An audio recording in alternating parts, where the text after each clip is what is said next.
Hi, welcome to the squad. This is Kodayo. So போன episode of the C++ சீரீஸில் வந்து நம்ம ரெக்கர்ஷன்ஸ் பார்த்துருந்தோம்.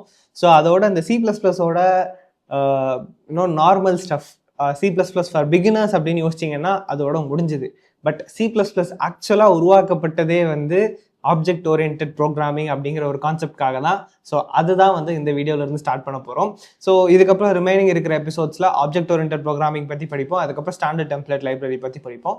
அதுக்கப்புறம் கொஞ்சம் ப்ராப்ளம்ஸ் வந்து சால்வ் பண்ணி பார்க்கலாம். அண்ட் இன்னொரு விஷயம் என்னென்னா, அடமலை பிடிச்சி வெளுத்து வாங்குது. உங்களுக்கு சத்தம் அதனால கேட்டுச்சு அப்படின்னா மன்னிக்கவும். ஸ்டார்ட் பண்ணிடலாமா? ஓகே, ஃபஸ்ட்டு நான் ஒரு புது ஃபைல் கிரியேட் பண்ணிக்கிறேன். சில விஷயங்களை எழுதிட்டா அப்படியே அப்படி உங்களுக்கு மனசில் பதிய வாய்ப்புகள் இருக்குது அப்படின்னு சொல்லிட்டு நினைக்கிறேன். ஓகே, ஸோ ஃபஸ்ட்டு நம்ம படிக்க போகிறது என்னென்னா UP. ஸோ இதுக்கு பேர் என்னென்னா ஆப்ஜெக்ட் ஓரியன்டட் ப்ரோக்ராமிங். ஓகேவா? ஸோ இதை பார்க்கறதுக்கு முன்னாடி இது வரைக்கும் நம்ம பண்ணதுக்கு பேர் என்ன அப்படின்னா ப்ரொசீஜரல் ப்ரோக்ராமிங் அப்படின்னு சொல்லுவாங்க. Procedural programming. ஸோ பேசிக்காக பார்த்தீங்கன்னா நம்ம இது வரைக்கும் ஃபங்க்ஷன்ஸ் யூஸ் பண்ணியிருப்போம். அண்ட் அந்த ஃபங்க்ஷன்ஸ் வந்து தே act on data. Act on data அப்படின்னா பேசிக்லி ஃபங்க்ஷன்ஸ் வந்து டேட்டாவை வச்சு ப்ராசஸ் பண்ணும். ஃபங்க்ஷன்ஸும் டேட்டாவும் மட்டும்தான் இருக்கும். நீங்கள் மெயினாக பார்த்தீங்க அப்படின்னா ஃபங்க்ஷன்ஸ் தான் ஒரு மெயின் ரோல் பண்ணுது. ஃபங்க்ஷன்ஸுக்கு இன்னொரு பேர் பார்த்தீங்க அப்படின்னா ப்ரொசீஜர் அப்படின்னு சொல்லுவாங்க. ஸோ ஒரு ப்ரொசீஜர்னா என்ன அர்த்தம்? ஒரு ஸ்டெப் பை ஸ்டெப்பான ஒரு இது அப்படிங்கிறதுனால தானே அர்த்தம். ஸோ ஃபங்க்ஷனை வந்து ப்ரொசீஜர் அப்படின்னு சொல்லுவாங்க. ஸோ அதனால தான் வந்து இது ப்ரொசீஜரல் ப்ரோக்ராமிங் அப்படின்னு சொல்கிறோம். பட் இது இந்த ஆப்ஜெக்ட் ஓரியன்டட் ப்ரோக்ராமிங்க்கு வந்து பார்த்தீங்க அப்படின்னா இதில் வந்து இந்த மாதிரி ஃபங்க்ஷன்ஸ் ஆக்ட் ஆன் டேட்டா அப்படிங்கிற மாதிரி இல்லாமல் ஆப்ஜெக்ட்னு ஒரு கான்செப்ட் இருக்கும். இந்த ஆப்ஜெக்ட்டுக்குள்ளே பார்த்தீங்க அப்படின்னா மெத்தட்ஸ் அண்ட் வேரியபிள்ஸ் அப்படின்னு சொல்லுவாங்க. ஓகே, ஸோ பேசிக்காக இந்த டேட்டாவும் அந்த ஃபங்க்ஷனும் சேர்ந்து ஆப்ஜெக்டுக்குள்ளே கோ எக்ஸிஸ்ட் ஆகும். ஒரே நேரத்தில் அந்த ஃபங்க்ஷன்ஸ் டேட்டா ரெண்டுமே வந்து தனித்தனியாக இல்லாமல் சேர்ந்து ஒரு ஆப்ஜெக்டுக்குள்ளே இருக்கும் இந்த ஆப்ஜெக்ட் ஓரியன்டட் ப்ரோக்ராமிங் பொறுத்த வரைக்கும். இப்போ நார்மலாக ஒரு ப்ரொசீஜர் ப்ரோக்ராமிங் எடுத்திங்கன்னா டேட்டா தனியாக டிஃபைன் பண்ணியிருப்பீங்க, ஃபங்க்ஷன்ஸ்க்கு அதை ஆர்குமெண்ட்டாக பாஸ் பண்ணுவீங்க, அதை அதில் சம் ப்ராசஸிங் பண்ணிவிட்டு நம்மளுக்கு அவுட்புட் ரிட்டர்ன் பண்ணும் அப்படிங்கிற மாதிரி இருந்துச்சு. டேட்டா செப்பரேட், ஃபங்க்ஷன் செப்பரேட்னு இருந்துச்சு. பட் ஆப்ஜெக்ட் ஓரியன்டட் ப்ரோக்ராமிங்கில் பார்த்தீங்கன்னா மெத்தட்ஸ் தான். ஃபங்க்ஷன்ஸுக்கு வந்து மெத்தட்ஸ்ன்னு சொல்லிட்டு இன்னொரு பேர் இருக்குது. ஸோ பேசிக்காக ஆப்ஜெக்ட்ஸ்குள்ளே இருக்கிற ஃபங்க்ஷன்ஸ்க்கு மெத்தட் அப்படின்னு சொல்லிட்டு பேர். ஸோ ஃபங்க்ஷன்ஸ் இன்சைடு ஆப்ஜெக்ட் அதை வந்து நம்ம மெத்தட் அப்படின்னு சொல்லுவோம். ஓகேவா? ஃபைன், சரி. அதெல்லாமே நம்ம ஃபர்தராக பார்க்கலாம். இன்னும் நம்ம எக்ஸாக்டாக அந்த சின்டாக்ஸ்லாம் பார்க்குறப்போ உங்களுக்கு இது கூட கொஞ்சம் புரியும். பட் இப்போதைக்கு தெரிஞ்சுக்க வேண்டிய மெத்தட்ஸ் அண்ட் வேரியபிள்ஸ் வந்து இருக்கும். இது வந்து ஒரு ஆப்ஜெக்ட்னு ஒரு விஷயத்துக்குள்ளே வச்சுருப்போம். இதெல்லாம் கம்பைண்டாக ஒரே இடத்துல இருக்கும். இதுதான் வந்து ஆப்ஜெக்ட் ஓரியன்டட் ப்ரோக்ராமிங். அண்ட் நீங்கள் எங்கே டெக்ஸ்ட் புக் டெஃபினிஷன் பார்த்தாலும் அதில் என்ன சொல்லியிருப்பாங்க அப்படின்னா ரியல் வேர்ல்டு ஆப்ஜெக்ட்ஸை சிமுலேட் பண்ணுறதுக்காக இந்த ஆப்ஜெக்ட் ஓரியன்டட் ப்ரோக்ராமிங்னு ஒரு கான்செப்ட் கொண்டு வந்தாங்க அப்படின்னு சொல்லியிருப்பாங்க. ஓகேவா? அண்ட் இந்த ஊப்ஸில் ரொம்ப முக்கியமான ஒரு கான்செப்ட் என்ன அப்படின்னா ட்ரை அப்படின்னு சொல்லுவாங்க. ட்ரை அப்படின்னா don't repeat your self. Okay, so don't repeat your self, அதாவது கோட் ரிடண்டன்சி அதை வந்து குறைக்கணும் அப்படின்னு சொல்லுவாங்க. ரிடண்டன்சி அப்படின்னா ஒரே கோடு மல்டிபிள் டைம்ஸ் இருக்கிறது, டூப்ளிகேட்டாக இருக்கிறத நம்ம குறைக்கிறதுக்கு பேர் தான் வந்து ரிடண்டன்சி. பா, பயங்கரமான இடி, எதுவும் ஆயிடக்கூடாது. சரி, கோடு வந்து ரிப்பீட் ஆகக்கூடாதுங்கிறதுக்காக தான் இந்த do not repeat yourself அப்படிங்கிறத வந்து நம்ம இது சொல்கிறோம். கொஞ்சம் எஃபிஷியன்சிக்காக இம்ப்ரூவ் பண்ணுறதுக்காக. ஒரே இதை திரும்ப திரும்ப எழுதுறது அர்த்தம் இல்லை இல்லையா? ஃபங்க்ஷன்ஸ் ஆல்ரெடி வந்து இதை நம்மளுக்கு இம்ப்ளிமெண்ட் பண்ணியிருக்கும். ஒரு கோடை ஒரு தடவை எழுதிட்டு அதை திரும்ப திரும்ப நம்ம கால் பண்ணிக்கலாம்னு சொல்லிட்டு. ஸோ அதை இன்னொரு நெக்ஸ்ட் லெவலுக்கு கொண்டு போகும் இந்த object oriented programming. Okay, so இது ஒரு brief introduction of object oriented programming. இந்த கான்செப்ட்ஸ்லாம் லைட்டாக அப்படி ஓவரால் ஞாபகம் வச்சுக்கோங்க. இப்போ நம்ம முக்கியமாக இந்த ஆப்ஜெக்ட் ஓரியன்டட் ப்ரோக்ராமிங் இம்ப்ளிமெண்ட் ஆகிறதுக்கு தேவைப்படுற விஷயம் என்ன அப்படின்னா ரெண்டு விஷயம். ஒன்று வந்து கிளாஸஸ், இன்னொன்று வந்து ஆப்ஜெக்ட்ஸ்.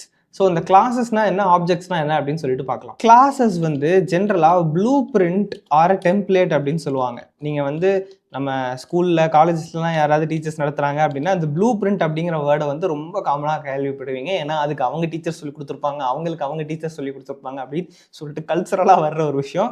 பட் சிம்பிளாக சொல்ல போனால் இட்ஸ் அ டெம்ப்ளேட். ஒரு ஃபார்மேட் கிரியேட் பண்ணிட்டு அந்த ஃபார்மேட்டை வச்சு மல்டிபிள் விஷயங்கள் உங்களால் ஜென்ரேட் பண்ண முடியும். அகைன் நம்ம இதை இம்ப்ளிமெண்ட் பண்ணி பார்க்குறப்போ உங்களுக்கு கூட கொஞ்சம் ஒரு கிளியரான அண்டர்ஸ்டாண்டிங் கிடைக்கும். அண்ட் ஆப்ஜெக்ட்ஸ் அப்படின்னு பார்த்தீங்க அப்படின்னா ஆப்ஜெக்ட்ஸ் வந்து இன்ஸ்டன்ஸ் அப்படின்னு சொல்லுவாங்க. ஓகேவா, இன்ஸ்டன்ஸ். இப்போ வந்து நான் கோட்ல எழுதி காமிக்கிறேன், இது ஏன் இதை ப்ளூ பிரிண்ட்னு சொல்றோம், ஆப்ஜெக்ட் ஏன் இன்ஸ்டன்ஸ்னு சொல்றோம் அப்படிங்கிறது உங்களுக்கு இன்னும் கொஞ்சம் கிளியரா புரியும். ஸோ அப்படியே மேலே வந்தோம்னா இந்த மெயின் ஃபங்க்ஷனுக்கு மேலே, ஓகே, மெயின் ஃபங்க்ஷனுக்கு மேலே நான் என்ன பண்ணுறேன் அப்படின்னா கிளாஸ் அப்படின்னு சொல்லிட்டு போடுறேன். இந்த கிளாஸுங்கிறது கீவேர்டு, சரியா? இந்த கிளாஸ்னு போட்டுட்டு பக்கத்தில் வந்து நான் ஸ்டூடெண்ட் அப்படின்னு சொல்லிட்டு போடுறேன்.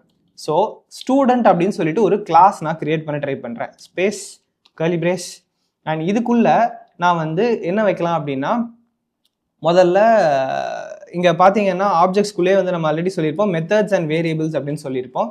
ஸோ முதல்ல வேரியபிள்ஸ் மட்டும் வச்சு பார்க்கலாம், ஓகேவா? அந்த வேரியபிள்ஸை வந்து நீங்கள் டிக்ளேர் பண்ணலாம். பட் அதுக்கு முன்னாடி ஆக்சஸ் ஸ்பெசிஃபையர் அப்படின்னு சொல்லிட்டு ஒன்று இருக்கு. அதுதான் வந்து இந்த இடத்துல பப்ளிக் அப்படின்னு சொல்லிட்டு போடணும். பப்ளிக்னு போட்டுட்டு கோலன் வைக்கணும், ஓகேவா? எதுக்காக அப்படின்னா இந்த வேரியபிள் யாரெல்லாம் ஆக்சஸ் பண்ண முடியும், இந்த இதுக்கு கீழே நீங்கள் கொடுத்துருக்கிற வேரியபிள்ஸை யாரெல்லாம் ஆக்சஸ் பண்ண முடியும் அப்படின்னு சொல்றது இந்த ஆக்சஸ் ஸ்பெசிஃபையர் தான். ஓகே, ஆக்சஸ் ஸ்பெசிஃபையர் அப்படின்னு சொல்லுவாங்க. ஸோ இப்போ நீங்கள் கீழே எழுத போகிற எல்லா வேரியபிள்ஸ்க்கும் யாருக்கெல்லாம் ஆக்சஸ் இருக்குது அப்படிங்கிறது. இப்போ நான் வந்து ஃபர்ஸ்ட் என்ன பண்ணுறேன், இன்ட்னு சொல்லிட்டு ரோல் நம்பர் அப்படின்னு சொல்லி வைக்கிறேன். ஓகே, இன்ட் ரோல் நம்பர், அதுக்கப்புறம் ஸ்ட்ரிங்கில் நேம் அப்படின்னு சொல்லிட்டு 2 வேரியபிள்ஸ் வந்து நான் கிரியேட் பண்ணுறேன். ஸ்ட்ரிங்கு சொல்லியிருக்கிறதுனால நான் வந்து இன்க்ளூட் ஸ்ட்ரிங் கொடுத்துக்கிறேன், ஓகேவா? ஸோ 2 வேரியபிள்ஸ் வந்து நம்ம கிரியேட் பண்ணியிருக்கிறோம். ஸோ இப்போ at the end of this கிளாஸில் வந்து ஒரு செமிகோலன் ஆட் பண்ணணும். அண்ட் இந்த சின்டாக்ஸ் பார்த்தீங்க அப்படின்னா this is very similar to structures. Okay, struct அப்படின்னு சொல்லிட்டு ஒன்று படிச்சிருப்போம் இல்லையா, பார்க்கறதுக்கு அதே மாதிரி இருக்கும் அப்படின்னு சொல்லிட்டு நீங்கள் நினைக்கலாம். பேசிக்காக அது மாதிரி தான், பட் உங்களுக்கு இந்த ஆக்சஸ் ஸ்பெசிஃபையர் அப்படின்னு ஒன்று கிடைக்குது. ஸோ இந்த இடத்துல நம்ம பப்ளிக்னு கொடுத்துருக்கோம். அதுக்கு என்ன அர்த்தம்னா யார் வேணா இந்த வேரியபிள்ஸை ஆக்சஸ் பண்ணிக்க முடியும் அப்படின்னு சொல்லிட்டு. ஸோ எப்படி இந்த வேரியபிள் ஆக்சஸ் பண்ணலாம் அப்படின்னா, ஸ்ட்ரக்சர் மாதிரியே ஸ்ட்ரக்சரில் வந்து நீங்கள் ஒரு ஸ்ட்ரக்சர் வேரியபிள் அப்படின்னு சொல்லிட்டு ஒன்று கிரியேட் பண்ணுவீங்க. அதுக்கு பதிலாக இங்கே என்ன பண்ண போகிறோம் அப்படின்னா ஆப்ஜெக்ட் அப்படின்னு சொல்லிட்டு ஒன்று கிரியேட் பண்ண போகிறோம். ஸோ அதை எப்படி கிரியேட் பண்ணணும்னா ஸ்டூடெண்ட் அப்படின்னு போட்டுக்கிறோம். ஏன்னா இப்போ நம்ம நேம்டு ஸ்ட்ரக்சர்ஸ்னு ஒன்று படித்தோம் இல்லையா, அதே மாதிரி இந்த கிளாஸுக்கு ஸ்டூடெண்ட் அப்படின்னு சொல்லிட்டு ஒரு நேம் வச்சிருக்கோம். ஸோ ஸ்டூடெண்ட் அப்படின்னு போட்டுட்டு ஸ்டூடெண்ட் கோம்ஸ் அப்படின்னு சொல்லி போடுறேன். Okay, and semicolon. ஸோ இது பேசிக்காக பார்த்தீங்கன்னா இதை ஒரு கம்ப்ளீட் டேட்டா டைப் மாதிரின்னு யோசிச்சுக்கோங்களேன். அப்படி யோசிச்சிங்க அப்படின்னா இது வந்து அதுக்கு ஒரு வேரியபிள் கிரியேட் பண்ணுற மாதிரி. பட் இது ஆக்சுவலாக நம்ம எப்படி சொல்லுவோம் அப்படின்னா ஆப்ஜெக்ட் அப்படின்னு சொல்லுவோம். அண்ட் இந்த மாதிரி ஆப்ஜெக்ட் கிரியேட் பண்ணுறது இன்ஸ்டான்சியேஷன் அப்படின்னு சொல்லுவாங்க. அது கூட கொஞ்சம் காம்ப்ளிகேட்டடாக இருக்குது, அது கொஞ்சம் லேட்டராக வரும், சரியா? ஸோ இது வந்து ஒரு ஆப்ஜெக்ட் வந்து நம்ம கிரியேட் பண்ணியிருக்கிறோம் இந்த ஸ்டூடெண்ட் அப்படிங்கிற ஒரு கிளாஸுக்கு. இப்போ இந்த ஸ்டூடெண்ட்டுங்கிற கிளாஸ்க்கு நம்ம ஆப்ஜெக்ட் கிரியேட் பண்ணிட்டோம். அதில் இருக்கிற வேரியபிள்ஸ் இருக்கு இல்லையா, இந்த வேரியபிள்ஸ் எல்லாத்துக்கும் நம்ம வேல்யூ ஆக்சஸ் அசைன் பண்ணணும். ஸோ இந்த வேரியபிள்ஸ் எல்லாம் வந்து நீங்கள் என்ன சொல்லலாம் அப்படின்னா ஆட்ரிபியூட்ஸ் அப்படின்னு சொல்லலாம், ஓகேவா? ஸோ கிளாஸுக்குள்ளே இருக்கிற வேரியபிள்ஸை நம்ம ஆட்ரிபியூட்ஸ் அப்படின்னு சொல்லலாம், சரியா? ஸோ இப்போ இந்த கோம்ஸோட ரோல் நம்பர் அப்படின்னு சொல்லிட்டு அசைன் பண்ணணும். So Gomes dot roll underscore NO is equal to 1 அப்படின்னு போடுறேன். அதே மாதிரி Gomes dot name is equal to, சரியா? ஸோ ஒரு ஸ்ட்ரிங்கு ஒரு நம்பரு. அண்ட் இங்கே பார்த்தீங்க அப்படின்னா டாட் வச்சு நம்ம ஆக்சஸ் பண்ணுறோம். இதுவுமே ஸ்ட்ரக்சர்ஸில் நம்ம பார்த்த அதே மாதிரி தான். ஃபஸ்ட்டு ஒரு ஆப்ஜெக்ட் கிரியேட் பண்ணுறோம். ஆப்ஜெக்ட் கிரியேட் பண்ணுறதுக்கு கிளாஸோட நேம் ஃபாலோட் பை நீங்கள் கிரியேட் பண்ணுற ஆப்ஜெக்ட்டுக்கு ஒரு பேர். அண்ட் அதுக்கப்புறம் அதில் இருக்கிற அந்த ஆப்ஜெக்ட் கிரியேட் பண்ணதுக்கப்புறம் இந்த கிளாஸில் இருக்கிற ஒரு ஆட்ரிபியூட்ஸுக்கும், அதாவது வேரியபிள்ஸ்க்கும் நீங்கள் வேல்யூ அசைன் பண்ணிக்கலாம். ஸோ ஓகே ஃபைன், இது பண்ணிக்கலாம். இப்போ நீங்கள் வந்து இதை பிரிண்ட் பண்ணுறீங்கன்னு வச்சுக்கோங்களேன். நான் அதையும் வந்து காமிச்சிடுறேன். பிரிண்ட்டில் வந்து கோம்ஸ் டாட் நேம் அப்படின்னு சொல்லி பிரிண்ட் பண்ணுறேன். என்டெல் இப்போ ரன் பண்ணணுன்னா ஃபஸ்ட் இதை சேவ் பண்ணுமா? ஸோ கிளாஸ் அப்படின்னு சேவ் பண்ணுறேன். இப்போ அவுட்புட் பார்த்தீங்க அப்படின்னா என்னோட நேம் வந்து பிரிண்ட் ஆகணும். ஓகே, அவுட்புட் வந்து பிரிண்ட் ஆகுது. So it's working fine. இப்போ நம்ம இங்கே கொஞ்சம் பேக் வரலாம். பேக் வந்தீங்க அப்படின்னா இந்த கிளாஸை வந்து ப்ளூ பிரிண்ட் ஆர் டெம்ப்ளேட் அப்படின்னு சொல்லியிருக்காங்க. ஸோ பேசிக்காக இங்கே என்ன நடக்குதுன்னா ஸ்டூடெண்ட்டுன்னு ஒரு கிளாஸ் இருக்குது, ஓகேவா? ஸோ ஸ்டூடெண்ட்டுன்னு ஒன்று இருக்குது அப்படின்னா அதுக்கு ரோல் நம்பர் இருக்கணும், நேம் இருக்கணும். ஸோ எத்தனை ஸ்டூடெண்ட் இருந்தாலும் அவங்களுக்கு ரோல் நம்பர் நேம்னு இருக்கணும். ஸோ இது பார்க்கறதுக்கு ஒரு ப்ளூ பிரிண்ட் மாதிரி இருக்குதா? ஸ்டூடெண்ட்டுன்னு ஒரு கிளாஸு, அதில் வந்து ரோல் நம்பர் வந்து இன்டீஜர் டேட்டா டைப்பில், ஸ்ட்ரிங் வந்து நேம் டேட்டா டைப், நேம் வந்து ஸ்ட்ரிங் டேட்டா டைப்பில் இருக்குது அப்படின்னு சொல்லிட்டு ஒரு ப்ளூ பிரிண்ட் கிரியேட் பண்ணியிருக்கோம். அந்த ப்ளூ பிரிண்ட்டை வச்சு நம்ம ஒரு இன்ஸ்டன்ஸ் கிரியேட் பண்ணியிருக்கிறோம், ஒரு ஆப்ஜெக்ட் கிரியேட் பண்ணியிருக்கிறோம். ஸோ எதுக்கு அதை டெம்ப்ளேட்னு சொல்கிறோம்னா, இதே மாதிரி எனக்கு அடுத்து ஸ்டூடெண்ட் சிவா அப்படின்னு சொல்லிட்டு ஒன்று கிரியேட் பண்ணலாம். ஓகே, இது வந்து ஒரு ஆப்ஜெக்ட். இந்த மாதிரி எத்தனை ஆப்ஜெக்ட் வேணால் என்னால் கிரியேட் பண்ண முடியும் அந்த ஒரே ப்ளூ பிரிண்ட்டை வச்சுட்டு, ஒரே டெம்ப்ளேட் வச்சுட்டு. அந்த டெம்ப்ளேட்டை வச்சு எத்தனை நம்பர் ஆஃப் ஆப்ஜெக்ட்ஸ் வேணால் என்னால் கிரியேட் பண்ண முடியும். ஸோ இப்போ சிவான் கிரியேட் பண்ணியிருக்கேன். இப்போ சிவா டாட் ரோல் நம்பர் அப்படின்னு கொடுக்குறேன். அது வந்து 2 அப்படின்னு சொல்லி வச்சுக்கலாம். Siva dot name is equal to Sivasubramanian A. Okay, so இப்போ வந்து நான் 2 ஆப்ஜெக்ட்ஸ் வந்து நான் கிரியேட் பண்ணிட்டேன். ஸோ இதே மாதிரி இந்த கிளாஸ் அப்படிங்கிற ஒரு ப்ளூ பிரிண்ட், ஸ்டூடெண்ட் அப்படிங்கிற ஒரு ப்ளூ பிரிண்ட்டை வச்சு கோம்ஸ்னு ஒரு ஆப்ஜெக்ட் கிரியேட் பண்ணியிருக்கிறேன், சிவான்னு ஒரு ஆப்ஜெக்ட் கிரியேட் பண்ணிக்கிறேன். இதை மாதிரி எத்தனை ஆப்ஜெக்ட் வேணால் நம்மளால கிரியேட் பண்ண முடியும். ஸோ அதுக்கு தான் வந்து இதை ப்ளூ பிரிண்ட் அப்படின்னு சொல்கிறோம். அந்த ப்ளூ பிரிண்ட்டை வச்சு கிரியேட் பண்ண ஒரு இன்ஸ்டன்ஸ் வந்து இது. இந்த ஆப்ஜெக்ட் வந்து ஒரு இன்ஸ்டன்ஸ். ஓகே, அதை இன்ஸ்டன்ஸ் கிரியேட் பண்ணுறதுனால தான் அதை வந்து இன்ஸ்டான்சியேஷன் அப்படின்னு வந்து சொல்லுவாங்க. அது சும்மா ஒரு டெக்னிக்கல் டேர்ம் தான் வச்சுக்கோங்களேன். ஓகேவா? ஸோ அது வந்து இதுதான் வந்து கிளாஸஸ் அண்ட் ஆப்ஜெக்ட்ஸ். இதுதான் வந்து கிளாஸோட சின்டாக்ஸ். நார்மலாக நீங்கள் கிளாஸ் அப்படிங்கிற ஒரு கீவேர்ட் கொடுத்துட்டு அந்த கிளாஸுக்கு ஒரு நேம் கண்டிப்பாக வச்சாகணும். ஏன்னா இப்போ ஸ்ட்ரக்ட் வந்து நம்ம நேம் ஸ்ட்ரக்சர்ஸ்னு இருக்குது, நேம் இல்லாத ஸ்ட்ரக்சர்ஸும் நம்மளால் கிரியேட் பண்ண முடியும். பட் கிளாஸ்னா நீங்கள் ஒரு நேம் வச்சாகணும்.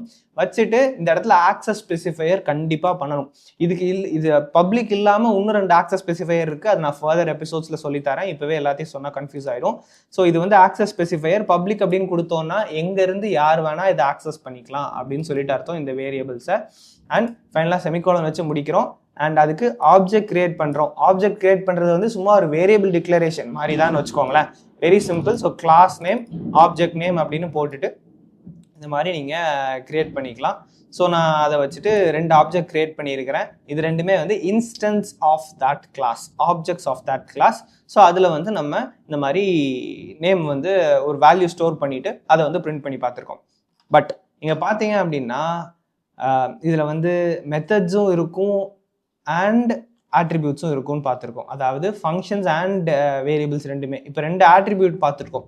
ஓகே, இது ரெண்டுமே வந்து என்ன சொல்கிறது, வேரியபிள்ஸ் தான். பட் ஃபங்க்ஷன்ஸும் இதுக்குள்ளே வைக்க முடியும்னு சொல்லியிருக்கேன். அந்த ஃபங்க்ஷன்ஸ் எப்படி வைக்கலாம் அப்படின்னு சொல்லிட்டு அடுத்த வீடியோவில் பார்க்கலாம். இது வரைக்கும் பார்த்த இந்த கிளாஸஸ் அண்ட் ஆப்ஜெக்ட்ஸ் வந்து உங்களுக்கு புரிஞ்சிருக்கும்னு நினைக்கிறேன். இதில் ஏதாச்சும் டவுட்ஸ் இருந்துச்சு அப்படின்னா கீழே கமெண்ட் பண்ணுங்கள். எவ்வளோ சீக்கிரம் முடியுமோ அவ்வளோ சீக்கிரம் ஆன்சர் பண்ணுறேன்.